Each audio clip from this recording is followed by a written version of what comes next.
Hello everyone. So recently हमने एक series start की थी। इस सीरीज में हम पीजीटी ज्योग्राफी को टारगेट करने जा रहे हैं और इन क्लासेस में हम प्रीवियस ईयर क्वेश्चंस को सॉल्व करेंगे।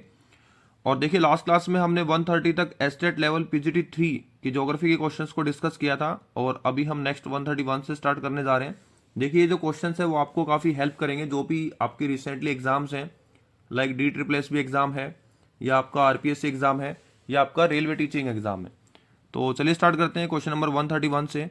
देखिए, क्वेश्चन नंबर 131 क्या बोल रहा है कि tropical dry evergreen forest are found in India at. तो यहाँ पे आपसे क्वेश्चन पूछा हुआ है कि tropical dry evergreen forest India में कहाँ फाउंड होते हैं। तो first of all tropical dry evergreen forest के बारे में कुछ समझ लेते हैं। देखिए, जनरली ये जो ट्रॉपिकल फॉरेस्ट है, ड्राई एवरग्रीन फॉरेस्ट है, ऑलमोस्ट ऐसे क्लाइमेटिक कंडीशन में होंगे जहाँ पे रेनफॉल है आपका 80 सेंटीमीटर से लेके 130 सेंटीमीटर एरिया। ठीक है। और उसके बाद जो इनकी फॉरेस्ट की जो हाइट है वो आपको मिलेगी 10 to 15 मीटर अराउंड। ठीक है। जिसमें आपके मैंगीफेरस इंडिका है, यानी मैंगो है, मैमकोलोने एम्बलेटम है। तो ये टाइप ऑफ स्पीसीज इसमें मिलती हैं। तो ये इंडिया की किस कोस्ट पे है? तो आपके ईस्ट कोस्ट पे, यानी कोरमंडल कोस्ट पे। तो क्वेश्चन नंबर 131 का राइट आंसर है आपका कोरमंडल कोस्ट। ठीक है। उसके बाद क्वेश्चन नंबर 132 क्या बोल रहे हैं? As per census 11 how many millions plus cities were there in India. तो फैक्चुअल क्वेश्चन है, डायरेक्टली आंसर है आपका 53। आपको याद रखना है, क्योंकि देखो अभी जो हमारा सेंसस हुआ नहीं है, लास्ट सेंसस हमारा 11 है और उसी सेंसस के अकॉर्डिंग हमारे एग्जाम्स में क्वेश्चन आते हैं। लाइक एनुअल ग्रोथ पूछ लिया है, डिकेडियल ग्रोथ पूछ लिया है, टोटल नंबर ऑफ मेल या फीमेल परसेंटेज में पूछ लिया है, जेंडर रेशियो पूछ लिया है, सिटीज पूछ लिए हैं। तो अकॉर्डिंग 11 सेंसस से ही क्वेश्चन आते हैं। तो आपको याद रखना है कितनी सिटीज है हमारी? 53। ठीक है। 10 लाख से अधिक जनसंख्या वाले शहर कितने हमारे? 53 है। अच्छा, उसके बाद क्वेश्चन नंबर 133 क्या बोल रहा है कि which of the following is not a type of resonance. अब ये आपको समझना है कि ये क्या है। देखिए, रेजोनेंस को आप कुछ इस तरह से समझ सकते हो, ये एक प्रोसेस है जब आपकी रिवर है वो आपकी मैच्योर स्टेज में पहुंचती है। ठीक है। और डिफरेंट टाइप्स ऑफ एनर्जीज को रिलीज करती है और इरोडिंग करती है। ठीक है, इरोड करती है। तो उनमें से कौन सा एक ऐसा टाइप नहीं है? ठीक है, मैं दोबारा से बता देता हूँ, थोड़ा सा कॉम्प्लेक्स है, फंडामेंटल फिजिकल ज्योग्राफी का क्वेश्चन है ये। यहाँ पे क्या है कि जब रिवर है अपने मैच्योर स्टेज में पहुंचती है और एनर्जी को रिलीज करती है और इरोड करती है और टाइप्स ऑफ लैंडफॉर्म्स को बनाती है। ठीक है, तो उसमें से कौन सा नहीं है? तो आपका है एंट्रेंस्ड। ठीक है, रेजोनेंस में नहीं आएगा। उसके बाद है question number 134 the depression form due to melting of large blocks of ice in the outwash plains. देखिए, आप जो लार्ज ब्लॉक्स हैं वो आउटवर्स्ट प्लेन से बनते हैं, यानी आपके जो आइस ब्लॉक्स हैं उसके मेल्ट होने से आपके प्लेन्स बनते हैं, यानी इरोजन होके और बाद में डिपॉजिट हो जाते हैं। मान लो कि ये कोई हिल एरिया है, तो यहाँ से जो भी स्नो है वो मेल्ट होके डिपॉजिट होगा यहाँ पे, और यहाँ पे क्या बनेंगे? आपके प्लेन्स बनेंगे। इनको आउटवर्स्ट प्लेन्स बोलते हैं और इनको क्या बोलते हैं एज अ जोग्राफिकल टर्मिनोलॉजी? तो आंसर है आपका केटल। ठीक है, राइट आंसर क्या है आपका? केटल। यानी 134 का राइट आंसर है आपका ऑप्शन नंबर ए। उसके बाद है फैक्चुअल क्वेश्चन है 135 में, विच of the following is not a correctly match. Factual question है, यहाँ पे कुछ ज़्यादा समझने की ज़रूरत नहीं है। देखिए, इस तरह के क्वेश्चंस को आपको लर्न ही करना पड़ेगा। तो यहाँ पे क्या बोल रहा है कि कौन सा करेक्टली मैच नहीं है? एक में आपको सैटेलाइट दिया है, दूसरे में आपको प्लेनेट दिया है। तो आंसर है इसका डिमोस, फोमस, नेपच्यून के सैटेलाइट नहीं है। ओके, क्वेश्चन नंबर 135 का राइट आंसर है ऑप्शन नंबर ए। उसके बाद है question number 136 which type of settlement pattern develops along A leave. देखो, इस तरह की जो सेटलमेंट है वो जनरली आप लोगों को रिवर साइड देखने को मिलेगी, यानी जो भी रिवर है उसके साइड आपको ऐसे लीफ टाइप क्या मिलेगा? आपको सेटलमेंट मिलेगी। ठीक है, तो इसी को क्या बोलते हैं?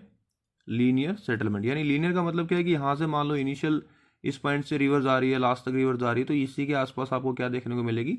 सेटलमेंट। इसका सबसे अच्छा एग्जांपल हड़प्पन सिविलाइजेशन के आसपास के सेटलमेंट्स मान सकते हो, या फिर आप मान सकते हो गंगा के या ब्रह्मपुत्र रीजन के आसपास की सेटलमेंट। ठीक है, तो 136 का राइट आंसर है क्वेश्चन नंबर 4। उसके बाद है आपका question number 137 the Welland canal connects. तो ये किसको कनेक्ट करती है? तो लेक एरी और लेक ऑन्टेरियो को कनेक्ट करती है। सिंपल सा क्वेश्चन है, फैक्चुअल क्वेश्चन है, ये कहाँ है? तो आंसर आप अगर जगह पूछें तो आप कनाडा बता सकते हो, ठीक है, नॉर्थ अमेरिका में कनाडा। उसके बाद है क्वेश्चन नंबर 138, यहाँ पे पूछ रहा है कि as per Weber's least cost theory the lines joining the points of equal transport cost are called. तो यहाँ पे क्या है, ये जो थ्योरी है वो किसने दी है, तो Alford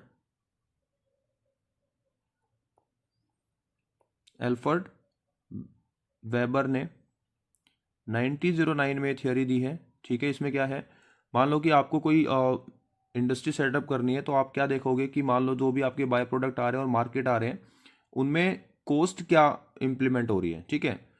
the line joining the points of equal transport cost, ठीक है। ये जो लाइन है, मान लो कि आप शुगर इंडस्ट्री है आपकी, और आपको ए से गन्ने लेके आने हैं और बी से पानी लेके आने हैं ना, वाटर लेके आने हैं, और सी प्लेस पे मार्केट में सेल करना है। तो जो ट्रांसपोर्टेशन है वो लाइन यहाँ पे एक्चुअली ट्रांसपोर्ट कॉस्ट को कैलकुलेट करने के लिए लाइन ड्रॉ करेंगे, और उन्हीं को हम क्या बोल देंगे, आइसोटेमिस। ये किस लिए किया जाता है, ये इसलिए किया जाता है कि भाई हमें इंडस्ट्री को उस जगह सेटअप करना है जिससे हमारी जो ट्रांसपोर्ट कॉस्ट है वो क्या रहे, सेम रहे। यानी गन्ने को लेके आने के लिए और वाटर को लेके आने के लिए कॉस्ट हमारी क्या रहे, सेम रहे, और मार्केट तक इजिली पहुंच पाए, ठीक है। तो जो थियोरी है वो किसने दी है, तो अल्फ्रेड वेबनर ने 1909 में। कई बार पूछ लेते हैं 1909 में। लाइन को क्या बोलते हैं, तो आइसोटेमिस, ठीक है। उसके बाद है क्वेश्चन नंबर 139, किरूना और गैलीवेयर आर इंपॉर्टेंट आयरन और producing areas of which country. तो आंसर है आपका स्वीडन। स्वीडन में है ये। स्वीडन कौन से कॉन्टिनेंट में आता है, तो यूरोप कॉन्टिनेंट में आता है। इसके नेबर कंट्रीज कौन कौन सी हैं, तो नॉर्वे है, नॉर्वे इसके वेस्ट में है। फिनलैंड इसके नॉर्थ ईस्ट में है, फिनलैंड, ठीक है। देखिए टाइम कम है तो मैं सिर्फ आपको एब्रीवेशन यहाँ पे लिख रहा हूँ। उसके बाद डेनमार्क है इसके साउथ वेस्ट में, ठीक है। कोस्ट लाइन इसकी बेल्टिक सी और गल्फ ऑफ बोटानिया के साथ है, ठीक है। और कौन से कॉन्टिनेंट में ये, तो यूरोपियन कॉन्टिनेंट में है। लैपलैंड रीजन है नॉर्दर्न स्वीडन में, ठीक है। उसके बाद क्वेश्चन नंबर 140 है, आज का लास्ट क्वेश्चन है ये। देखिए यहाँ पे बोल रहा है कि which of the following is are correctly matched. तो यहाँ पे करेक्टली मैच के बारे में पूछा हुआ है, तो करेक्टली मैच आपका कौन सा है, option A and option B, ठीक है। ये तो ऑप्शन ए और बी किस में है आपका, वैसे ऑप्शन ए और बी मीन्स ऑप्शन बी तो आपका ठीक है। स्टेटमेंट कौन सी ठीक है, ए और बी। अब देखिए यहाँ पे ड्राई एडियाबेटिक चेंज और वेट एडियाबेटिक चेंज और नॉर्मल लैप्स रेट यहाँ पे दिया हुआ है। देखो नॉर्मल लैप्स रेट का मतलब क्या है कि एक हाइट पे जाने के बाद एक आपका टेम्परेचर चेंज होगा, वो आपको याद रखना है। जनरली हम लोग मानते हैं कि 165 मीटर अगर हम ऊपर जा रहे हैं तो लगभग 1 डिग्री सेल्सियस टेम्परेचर का क्या होगा, चेंज होगा। तो ये नॉर्मल लैप्स रेट है। ड्राई एडियाबेटिक में क्या होता है, ड्राई एडियाबेटिक का मतलब क्या है कि जब आपका एयर मास है ऊपर की तरफ जाएगा तो क्या होगा, ऊपर की ओर जाएगा तो आप लोगों का फैल जाएगा और ठंडा होना स्टार्ट होगा, कूल होना स्टार्ट होगा। जब नीचे आएगा तो उल्टा हो जाएगा, कंप्रेस होना स्टार्ट होगा और हीट होगा। यहाँ पे सैचुरेशन का कुछ भी लेना देना नहीं है, तो ये कौन सा रहेगा, ड्राई एडियाबेटिक। अब दूसरा वेट एडियाबेटिक में समझ लो।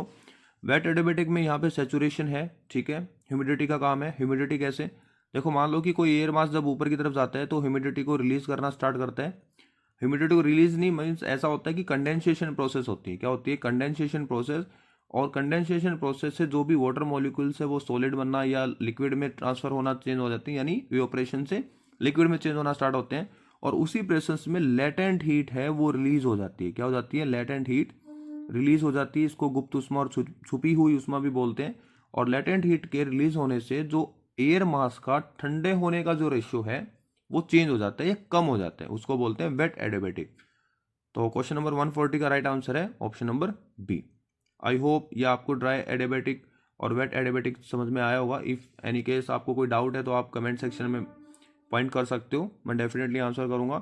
तो आज के लिए सिर्फ इतना रखते हैं। क्वेश्चन हमारे 140 तक हमने डिस्कस किए हैं। नेक्स्ट लेक्चर में हम 141 से लेकर नेक्स्ट 10 क्वेश्चंस को डिस्कस करेंगे। तो आज के लिए सिर्फ इतना। Bye and have a nice day.